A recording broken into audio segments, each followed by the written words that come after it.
कक्षा 8 विषय विज्ञान, अध्याय है दिव्यांगता। दिव्यांगता का के बारे में उसकी परिभाषा के बारे में कल तुम लोगों को बताया जा चुका है। आज हम एक बार विशेष दोहरा लेते हैं। दिव्यांगता क्या है? दिव्यांगता किसी व्यक्ति में शारीरिक अथवा मानसिक अक्षमता दिव्यांगता कहलाती है। इसको हम दूसरे शब्दों में कह सकते हैं कि शरीर के अंदर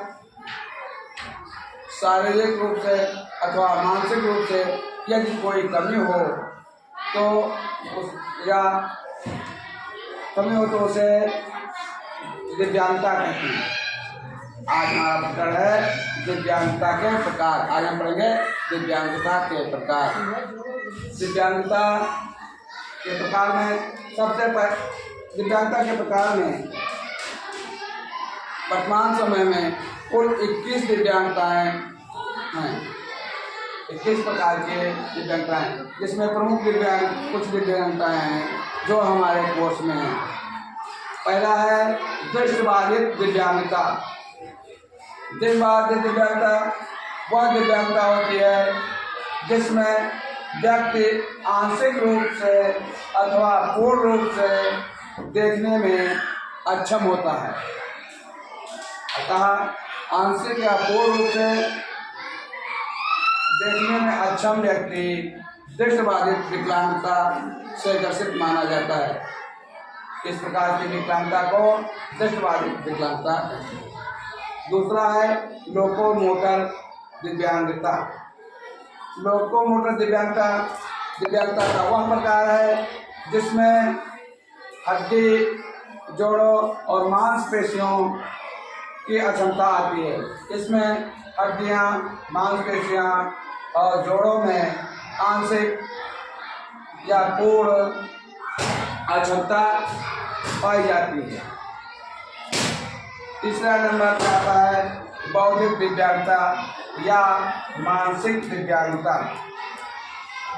इस दिव्यांगता के अंतर्गत सूझबूझ अर्थात विवेक, तर्क व ग्रहण करने की क्षमता में कमी होती है अथवा अभाव होता है।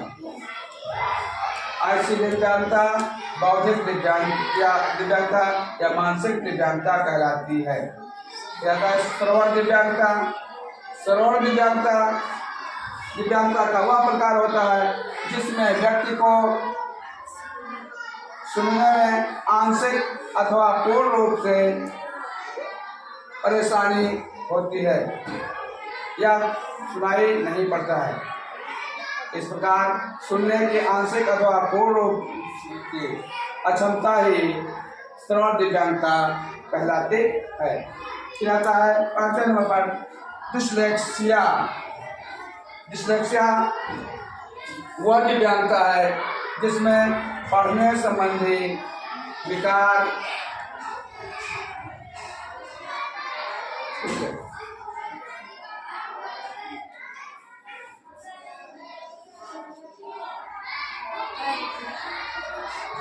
चल रहा है।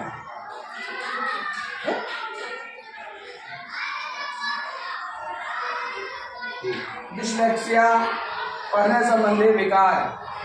इसमें इस विकलांगता के अंतर्गत शब्द को पहचानने में, पढ़ने में, याद करने में, बोलने में परेशानी होती है।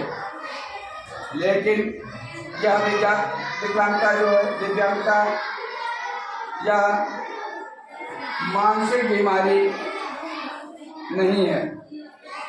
इसे मानसिक बीमारी के रूप में हम नहीं मान सकते। यह बीमारी, यह विकलांगता 3 से लेकर 15 वर्ष आयु वर्ग के बच्चों में अधिक पाई जाती है। नंबर 6 है डिस्ग्राफिया। डिस्ग्राफिया दिव्यांगता का वह प्रकार है जिसमें लिखने संबंधी बीमारी संबंधी अक्षमता होती है। लिखने संबंधी अक्षमता के अंतर्गत हस्तलेखन अर्थात अक्षर सुलेख का ठीक ठीक न बनना, स्पेलिंग मिस्टेक और शब्दों, वाक्यों तथा पैराग्राफ के संयोजन कौशल में अक्षमता होती है, जिसे कि डिस्ग्राफिया कहते हैं। डिस्ग्राफिया जो है यह मानसिक रोग के अंतर्गत आता है। इसे हम मानसिक रोग या मानसिक बीमारी। अब तो लोगों को समझ में आ गया है? तो बताओ, हड्डी, जोड़ और मांसपेशी के बीमार की अक्षमता कौन सी दिव्यांगता के अंतर्गत आती है? लोकोमोटर। कौन सा? लोकोमोटर। सुनने की क्षमता कौन सी दिव्यांगता होगी? किस प्रकार की दिव्यांगता है? श्रवण दिव्यांगता। डिस्लेक्सिया में कौन सी दिव्यांगता आती है? डिस्लेक्सिया दिव्यांगता कौन सी दिक्कत होती है, कौन सी परेशानी होती है? डिस्लेक्सिया में पढ़ने संबंधी विकार होता है, पढ़ने संबंधी अक्षमता होती है, जो कि पूर्ण या आंशिक हो सकती है। तो इस प्रकार से सब लोग समझ गए? ठीक है।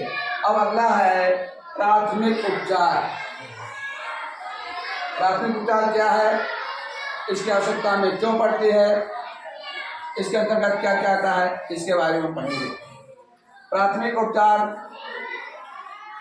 यह वह उपचार होता है जो चोट खेलते समय या अन्य कारण से चोट लगने या बीमार पड़ने पर तत्काल जो उपचार किया जाता है वह प्राथमिक उपचार कहलाता है। जैसे चोट लगने पर घाव को मिट्टी आग से बचाना, कटे हुए स्थान को दाब कर रखना जिससे खून का बहाव रुक सके, हड्डी आदि टूटने पर उसे खप्पियों की सहायता से बांधना, बुखार इत्यादि तीव्र होने से गीली पट्टी बदलना, ये प्राथमिक उपचार के अंतर्गत आते हैं। अब आता है प्राथमिक उपचार की सामग्री। प्राथमिक उपचार की जो सामग्री है यह प्राथमिक उपचार पेटी कहलाती है। यह वह पेटी होती है जिसके अंदर प्राथमिक उपचार के लिए आवश्यक सभी सामग्री उपलब्ध होती हैं, जैसे रुई, कैंची, ब्लेड, पट्टी, मरहम, खप्ची और बुखार, खांसी, पलटी, जिम चलाने की जनरल दवाइयाँ होती हैं। प्राथमिक उपचार जो होता है एक चिकित्सा का विकल्प नहीं है, अर्थात प्राथमिक उपचार को हम चिकित्सा नहीं मान सकते। यह तात्कालिक कुछ समय के लिए केवल हमें राहत देने और हमें डॉक्टर या चिकित्सक के पास जाने के तक के लिए किया जाने वाला उपचार होता है। ठीक है। अब हम अगले दिन इस पाठ से संबंधित प्रश्नों के उत्तर लिखेंगे और याद करेंगे।